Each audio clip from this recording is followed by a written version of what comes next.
Most criminals don't get caught because law enforcement is brilliant. They get caught because they're human, and humans always repeat the same mistakes. Level 1. The poster. You're not on the most wanted list yet. You're on a flyer hanging in a post office that no one bothers to look at. Bank robbery in a small town, recorded on 3 separate cameras, face visible, as if you were posing for it. You pulled a hoodie over your head, but never thought about the angle from the teller's window. Rookie mistake. The FBI opens a file because it's a federal offense, but you're just another number in a very long queue. A single agent gets assigned to your case part-time, alongside 40 others he's already drowning in. He'll scan the databases, run your image through facial recognition software, fire off a few emails to local departments. Then something bigger will pull his attention away. You've got roughly 3 weeks before anyone makes you a real priority. Most bank robbers get caught because they can't keep their mouths shut. They tell a girlfriend, a buddy at the bar, some stranger who seemed trustworthy enough. You say nothing to nobody. You don't flash the money around, no new vehicle sitting in your driveway, no sudden weekend getaway. The bills stay tucked in a storage unit while you clock in at your regular job and act like nothing ever happened. 6 months go by. Your file gets buried under newer cases. You're technically still a wanted man, but nobody's actively hunting you anymore. Those are 2 very different things. You could go on living this way for years if you keep your head straight. Some people actually pull it off. Level 2. The regional threat. You knock over 3 more banks. Different cities, same state, same approach. Now there's a pattern emerging, and patterns draw attention. The FBI assembles a task force, a small one, 4 agents only, but laser-focused on you and nothing else. They've given you a nickname in their internal memos, the Hoodie Bandit, because your real name is still a mystery. Regional news stations start picking up the story. Your image spreads across social media platforms. Tips start rolling in by the dozen, almost all of them worthless. People swear they've spotted you in Ohio, Florida, and Montana at the same time. The task force sifts through the noise, hunting for the one lead that actually means something. Then you slip up for the first time. You pull out your phone near a bank you're casing, just to check directions on Google Maps. Completely ordinary. But that phone connects to a nearby cell tower. The FBI doesn't have your number yet, but they pull records from every device that was in that zone during your scouting window. 3,000 phones. They start eliminating names. The list shrinks a little more each time you case a new location. You have no idea any of this is happening. You think you've been cautious. You switch up your targets, tweak your look, never circle back to the same area twice, but you're leaving a digital trail in systems you've never even heard of. The walls are slowly closing in, and you won't realize it until there's nowhere left to go. Level 3. The federal priority. You cross a line you can't come back from. A job turns ugly.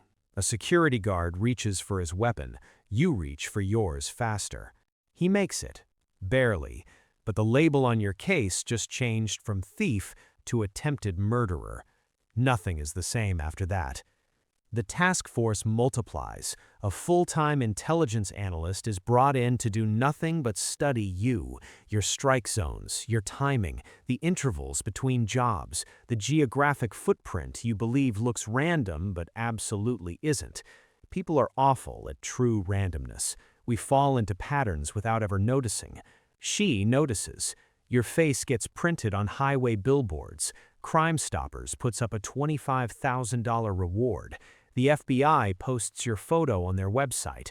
Not the most wanted list just yet, but you're getting there. The press gives you a more threatening nickname, something that sells. Slow news days become your story. You stop being an abstract threat and become a real one, a character, a danger that feels personal to people watching from their living rooms. Then, one tip cuts through all the rest. Your ex-girlfriend is watching the news when something in the surveillance footage stops your cold. Not your face, your hands, the way you grip the weapon, the way you stand. A memory surfaces and won't let go. Federal agents are knocking on her door within the hour. Level 4. The Manhunt Begins. Your name is no longer unknown. They've pulled your full background, childhood address, school records, everyone you've ever been close to. Agents show up at your parents' house, your siblings' apartments, the offices of people you used to work with. Your bank accounts get frozen. Your email and every social media profile you've ever touched are under a microscope. Anyone you've spent time with is now being watched in case you reach out. Your mother breaks down and tells them she has no idea where you are. That's the truth. Your brother opens the door, says nothing, and shuts it again. You're bouncing between motels, always paying with cash, giving names that don't belong to you. Good enough for a front desk clerk who's not getting paid to ask questions, but nowhere near solid enough to survive real scrutiny. You've let your beard grow out, dropped weight from the constant stress, and you're starting to look different enough from your old photos that it actually helps. But your money is drying up, and that means another job is coming whether you're ready or not.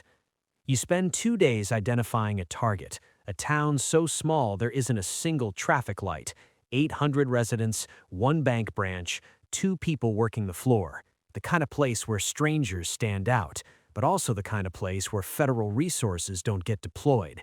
You're counting on that. The whole thing is over in 4 minutes. You walk in at opening, mask up, weapon drawn. The teller is in her 60s, trembling so badly she can barely work the drawer. You leave with $12,000.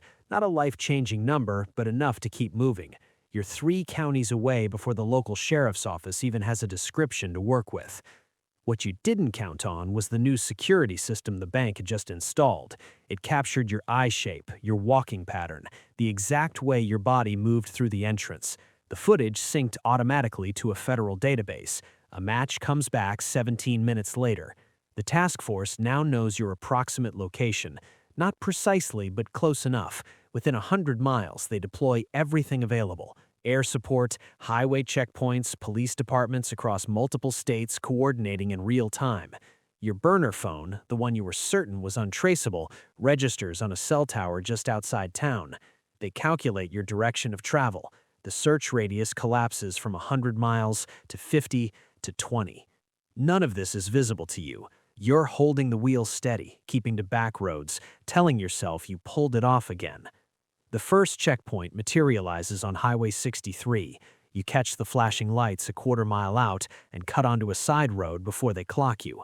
Your pulse hammers. That wasn't a routine stop. You abandon the car in a grocery store lot and push into the tree line. January, single-digit wind chill. You're dressed for fall, not survival.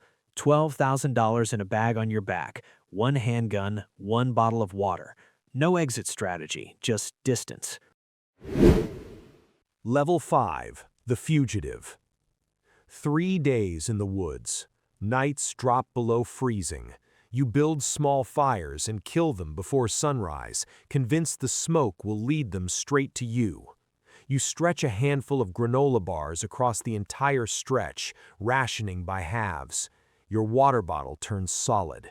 You melt snow in cupped hands and swallow it, aware it's pulling heat from your core, doing it anyway because there's no other option.